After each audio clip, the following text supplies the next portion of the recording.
श्री शिवाय नमस्तुभीयम। हर हर महादेव। स्वागत है आपका हमारे चैनल सनातन धर्म का संसार पर। दोस्तों, साल 2024 में सावन का महीना कब है, इसमें कितने सोमवार पड़ेंगे, सावन की समाप्ति कब होगी और रक्षाबंधन कब है, सावन में व्रत का पालन कैसे करें, व्रत में कौन सी चीजें नहीं खानी चाहिए, जान ले सब कुछ आज के इस वीडियो में। दोस्तों, सावन का महीना शिव भक्तों के लिए प्यार की सौगात लेकर आता है। यही वह महीना है जिसे हम प्यार का महीना कहते हैं। शिव भक्त बड़े जोर शोर से सावन के महीने का बड़ी ही बेसब्री से इंतजार करते हैं। सावन में शिव धरती पर आकर अपने हर भक्त के घर में वास करते हैं। सच्ची भक्ति करने पर धन धान्य से घर भर देते हैं। सावन का हर एक दिन बहुत ही शुभ माना जाता है। हर दिन पवित्र होता है। हर दिन भगवान शिव की पूजा की जाती है।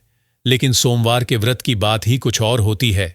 सावन के बारे में हर बात बताने से पहले आपसे निवेदन करते हैं कि वीडियो को लाइक जरूर करिएगा, दोस्तों को शेयर कर दीजिएगा और आपने अभी तक चैनल को सब्सक्राइब नहीं किया है तो चैनल को सब्सक्राइब करके बेल आइकॉन जरूर दबाइएगा। चलिए पहले जानते हैं सावन के इस पवित्र में कितने सोमवार पड़ेंगे और आपको कितने व्रत रखने हैं। दोस्तों, सावन का महीना इस साल 22 जुलाई दिन सोमवार से शुरू हो रहा है। इस समय बहुत ही शुभ योग बन रहा है। ये दिन साक्षात मंगलकारी है। इस दिन आप भगवान शिव की पूजा अवश्य करें। 22 जुलाई से शुरू हो रहे सावन के महीने में इस बार शिव जी की अधिक कृपा बरसेगी, क्योंकि इस साल कुल 5 सावन सोमवार के व्रत है। पहले सोमवार का व्रत 22 जुलाई को, दूसरे सोमवार का व्रत 29 जुलाई को, तीसरे सोमवार का व्रत 5 अगस्त को, चौथे सोमवार का व्रत 12 अगस्त को, पांचवा सोमवार का व्रत 19 अगस्त को रखा जाएगा। ऐसे में इस बार सावन पूरे 29 दिन का होगा, ना कम ना ज्यादा। भगवान भोलेनाथ आपके घर में स्थायी रूप से वास करने वाले हैं, तो ऐसे में दिल खोलकर भगवान शिव की उपासना और भक्ति में लग जाए। दोस्तों, ये शुभ संयोग 19 सालों के बाद बना है। सावन का पहला सोमवार 22 जुलाई को पड़ेगा। इस दिन आप व्रत अवश्य रखें। भगवान भोलेनाथ आपकी सभी मनोकामनाएं अवश्य पूर्ण करेंगे।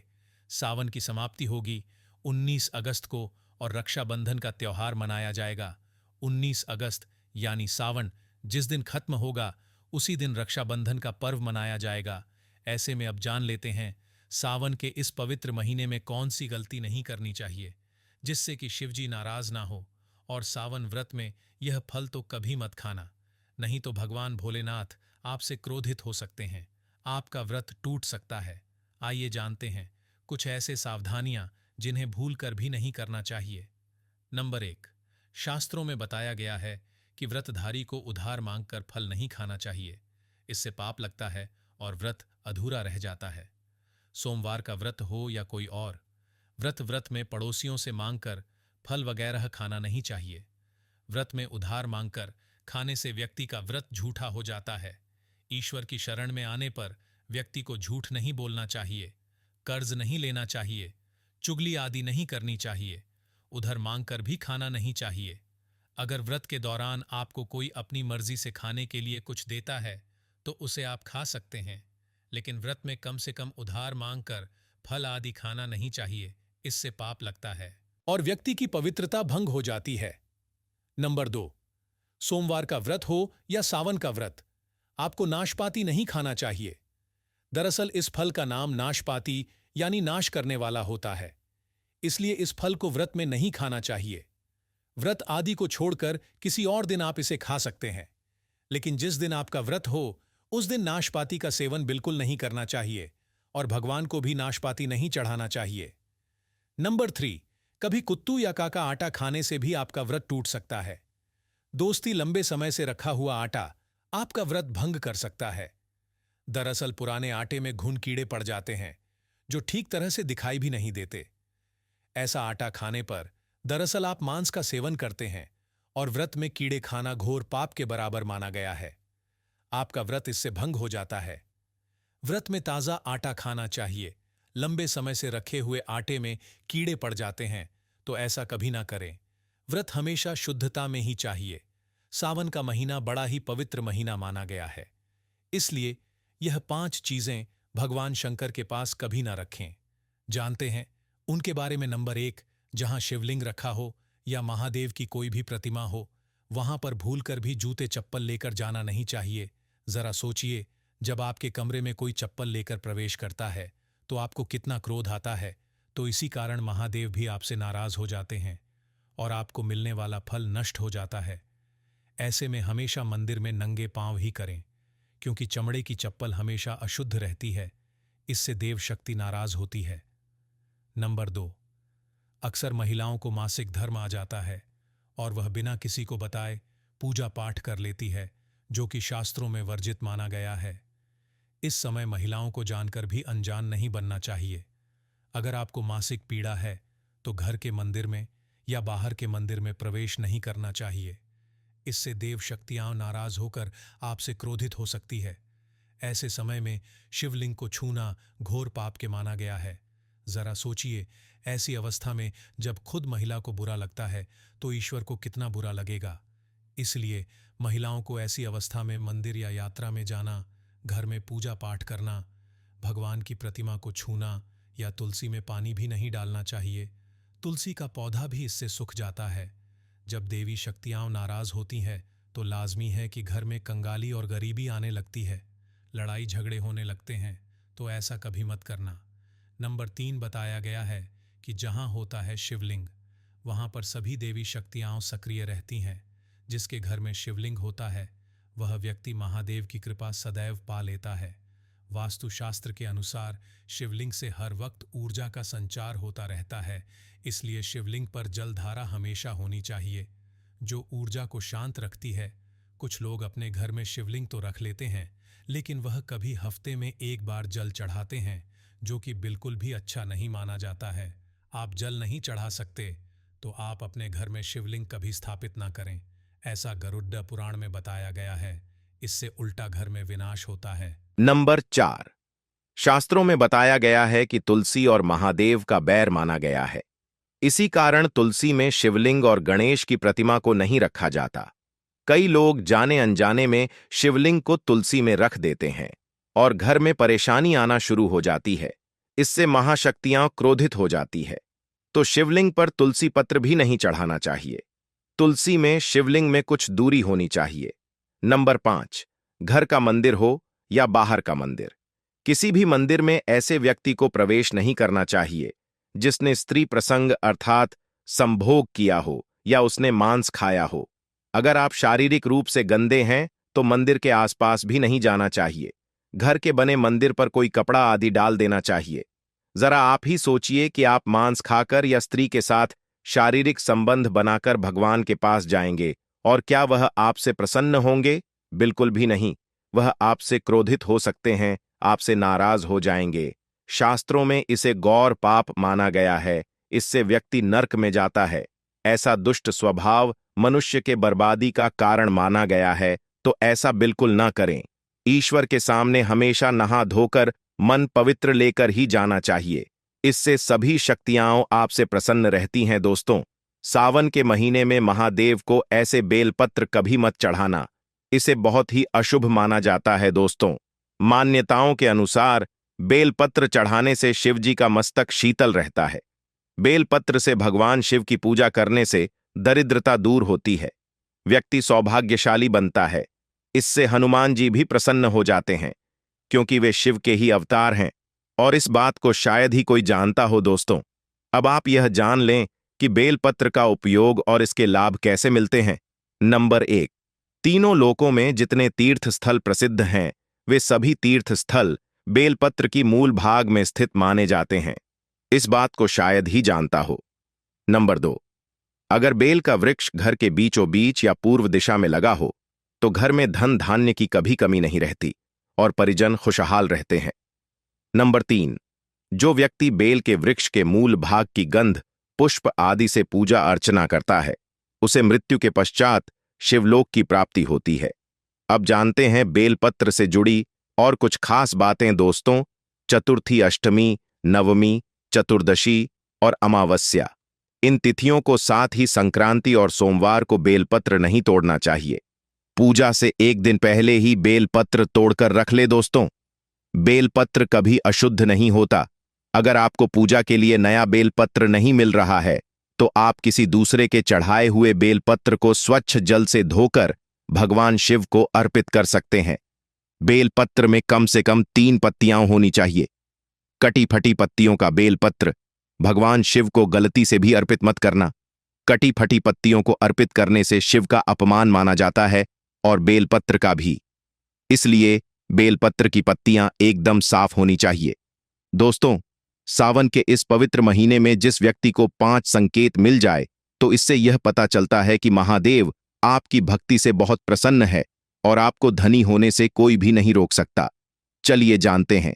नंबर 1, बैल का दरवाजे पर आना। दोस्तों, नंदी भगवान भोलेनाथ के वाहन है। नंदी को भगवान शिव का द्वारपाल भी कहा गया है। नंदी महाराज को बुद्धि और ज्ञान का प्रतीक माना गया है। शिव के मंदिर के हमेशा नंदी महाराज विराजित रहते हैं। लेकिन अगर सावन के इस पवित्र महीने में अचानक से नंदी महाराज आपके दरवाजे पर आ जाए और घर की चौखट को सिंह मारने लगे, तब आपको समझ लेना चाहिए कि भगवान शिव आपके घर में आने वाले हैं। ये उनके आने का एक संकेत है। भगवान शिव आपकी भक्ति से बहुत प्रसन्न है और आपके घर में खुशियां आने वाली है। आपको धनी होने से कोई नहीं रोक सकता। लेकिन याद रहे, नंदी महाराज को तिलक लगाकर मीठा भोग जरूर खिलाएंगे। नंबर 2, सावन के पवित्र महीने में अचानक से आपके सपनों में अगर शिवलिंग दिखाई दे जाए, अर्थात भगवान शिव दिखाई दे, तो इससे आपको समझना चाहिए कि अब आपके जीवन से परेशानियों का अंत जल्दी हो जाएगा।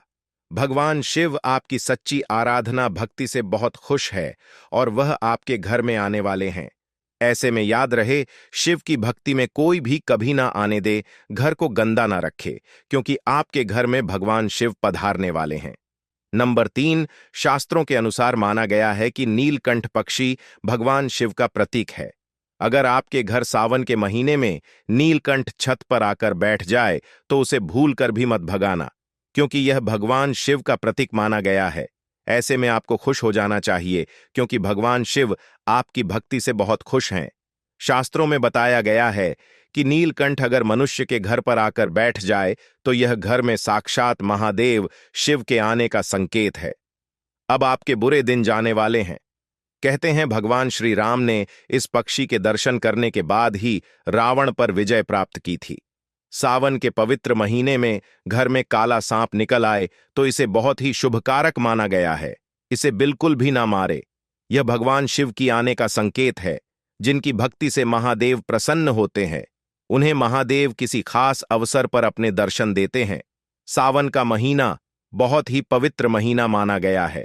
यही वह महीना है जिसमें भगवान शिव धरती पर आते हैं और उसी घर में अपना वास बना लेते हैं जो सच्चा भक्त होता है। सपनों में किसी दिन में नाग नागिन का जोड़ा दिखना बहुत ही शुभकारक माना गया है। ये घर में शिव के आने का संकेत है। अब आपके खुश होने का समय आया है। नंबर 5, सावन के शुभ अवसर पर सोमवार के दिन डमरू की आवाज या घंटियों की आवाज सुनाई दे तो यह अत्यंत शुभकारी माना गया है। इसका अर्थ यह है कि भगवान भोलेनाथ आपसे प्रसन्न है और जल्दी आपके घर और जीवन में प्रवेश करने वाले हैं, जिससे आपका आर्थिक संकट दूर होकर जीवन में सुख समृद्धि आने वाली है। दोस्तों, वो सावन के महीने में ये 5 राशियां होने जा रही हैं मालामाल। आखिर कौन सी है वे 4 राशियां जिन पर पड़ी देगी शिव की कृपा? तो आइए जान लेते हैं विस्तार से। सबसे पहली राशि है मिथुन राशि। दोस्तों, सावन मास मिथुन राशि वालों के लिए बेहद शुभ फलदायी रहने वाला है। इस दौरान भगवान शिव की कृपा की वजह से अटके हुए कार्य जल्द पूरे होंगे और जीवन में सकारात्मक ऊर्जा का संचार बना रहेगा। इस अवधि में विदेश जाने का मौका मिल सकता है और कार्यस्थल सहकर्मियों का सहयोग प्राप्त होगा, जिससे अपने प्रोजेक्ट को समय पर पूरा कर सकेंगे। नौकरी पेशा जातक अगर रोजगार में बदलाव की योजना बना रहे हैं तो यह अवधि आपके अनुकूल है। भगवान शिव के आशीर्वाद से तरक्की में आ रही सभी रुकावट दूर होंगे और नया मुकाम प्राप्त करेंगे।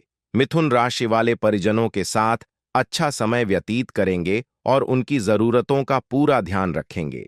इस दौरान धन प्राप्ति के योग भी बन रहे हैं और धन बचत करने में भी होंगे। दोस्तों, अगली जो दूसरी राशि है वह है सिंह राशि। दोस्तों, सावन मास सिंह राशि वालों के लिए काफी लाभदायक रहेगा। इस दौरान शिव कृपा से सभी कार्यों को समय रहते पूर्ण करेंगे और बच्चों की उन्नति के लिए अच्छे फैसले लेने में सक्षम होंगे। छात्रों को पढ़ाई लिखाई में अच्छे अवसर प्राप्त होंगे। और अगर किसी सरकारी प्रतियोगी परीक्षा की तैयारी कर रहे हैं तो शुभ परिणाम की प्राप्ति हो सकती है। भगवान महादेव की वजह से सिंह राशि के लिए उत्तम धन लाभ के योग बन रहे हैं और संपत्ति से भी लाभ मिल सकता है। व्यापारी इस अवधि में नई योजनाओं को लागू करेंगे जिससे अच्छा धन लाभ होगा। भाग्य का साथ मिलने से अटके हुए सरकारी कार्य भी पूरे होंगे और किसी संपत्ति व वाहन खरीदने की इच्छा भी पूरी होगी। अगली तीसरी राशि है तुला राशि। दोस्तों, तुला राशि वालों के लिए सावन का महीना बेहद फायदेमंद रहने वाला है। इस दौरान भगवान शिव की कृपा से जो अधूरी इच्छाएं थीं वह धीरे धीरे पूरी लगेंगी और कार्य बनते नजर आएंगे। वहीं नौकरी पेशा जातकों को तरक्की के कई अवसर मिलेंगे और अधिकारियों की मदद से कार्यक्षेत्र में पद व प्रभाव में बढ़ोतरी होगी। इस दौरान मन में धार्मिक विचार आएंगे और सावन में पूजा पाठ जैसे कार्यों में मन लगेगा। कारोबार में अच्छी उन्नति होगी और धन लाभ के विशेष संयोग बनेंगे। तुला राशि वालों को ससुराल पक्ष का पूरा सहयोग मिलेगा और मन में अच्छे विचार रखेंगे और महादेव से सभी का भला करने की काम करेंगे। सावन मास में तुला राशि वालों के मित्र मदद के लिए तैयार रहेंगे जिसकी वजह से आपके कई कार्य पूरे होंगे। तुला राशि वालों के बच्चे भी उन्नति करेंगे जिससे मन प्रसन्न रहेगा और परिवार में सुख समृद्धि बनी रहेगी। अगली राशि है धनु राशि। दोस्तों, सावन मास में धनु राशि वाले भगवान शिव की कृपा से जीवन में सकारात्मकता की वृद्धि का अनुभव करेंगे। इस दौरान धन लाभ के नए स्रोत मिलेंगे और पैतृक संपत्ति से फायदे के योग बन रहे हैं। महादेव के आशीर्वाद से परिवार में सुख शांति का माहौल रहेगा और पारिवारिक सदस्यों में आपसी प्रेम बना रहेगा। सावन मास में भगवान शिव और माता पार्वती की पूजा करने से वैवाहिक जीवन में जो परेशानियां चल रही थीं वह दूर हो जाएंगी और रिश्ता मजबूत होगा। इस राशि के नौकरी पेशा जातकों को अधिकारियों का सहयोग मिलेगा जिससे वेतन वृद्धि के लिए किए जा रहे प्रयास सफल होंगे। सरकारी नौकर तैयार कर रहे जातकों को अच्छे परिणाम मिलेंगे और मेहनत का अच्छा फल मिलेगा। इस अवधि में कुछ नए लोगों से मुलाकात हो सकती है जिनकी मदद से कारोबार को आगे बढ़ाने में सफल रहेंगे और जीवन में नए उद्देश्यों की तरफ जाएंगे। दोस्तों, आखिरी राशि है मीन राशि। दोस्तों, सावन मास मीन राशि वालों के लिए महादेव की कृपा से अनुकूल साबित होगा। भगवान शिव के आशीर्वाद से विदेश यात्रा पर जाने का मौका मिलेगा और आपकी आकांक्षाएं भी पूरी होंगी। इस करियर में तरक्की के अच्छे अवसर मिलेंगे और समग्र सफलता और समृद्धि का अनुभव होगा। सावन मास में मीन राशि वाले अपने सभी लक्ष्यों को प्राप्त करने में सफल होंगे और मेहनत का पूरा फल भी मिलेगा। इस दौरान भाग्य का सहयोग मिलने से कम समय में धन लाभ अर्जित करने में सक्षम होंगे और व्यापार में प्रतिद्वंदियों को अच्छी टक्कर देंगे। वैवाहिक जीवन में अच्छा तालमेल रहेगा और परिवार की जरूरतों को पूरा करने के लिए हमेशा आगे रहेंगे। भगवान शिव की कृपा से आपके सपने हो सकते हैं और वाहन या जमीन खरीदने का विचार कर रहे थे तो वह भी पूरा हो जाएगा। दोस्तों, महादेव की कृपा पाने के लिए एक बार भगवान शिव का जयकारा जरूर लगाए। हर हर महादेव, ओम नमः शिवाय। भगवान शिव के लिए एक लाइक तो बनता है। उम्मीद करते हैं आपको जानकारी पसंद आई होगी। ऐसे ही धार्मिक जानकारी दिलाने वाले वीडियो देखने के लिए चैनल को सब्सक्राइब करें, बेल आइकॉन को प्रेस करें। धन्यवाद करें।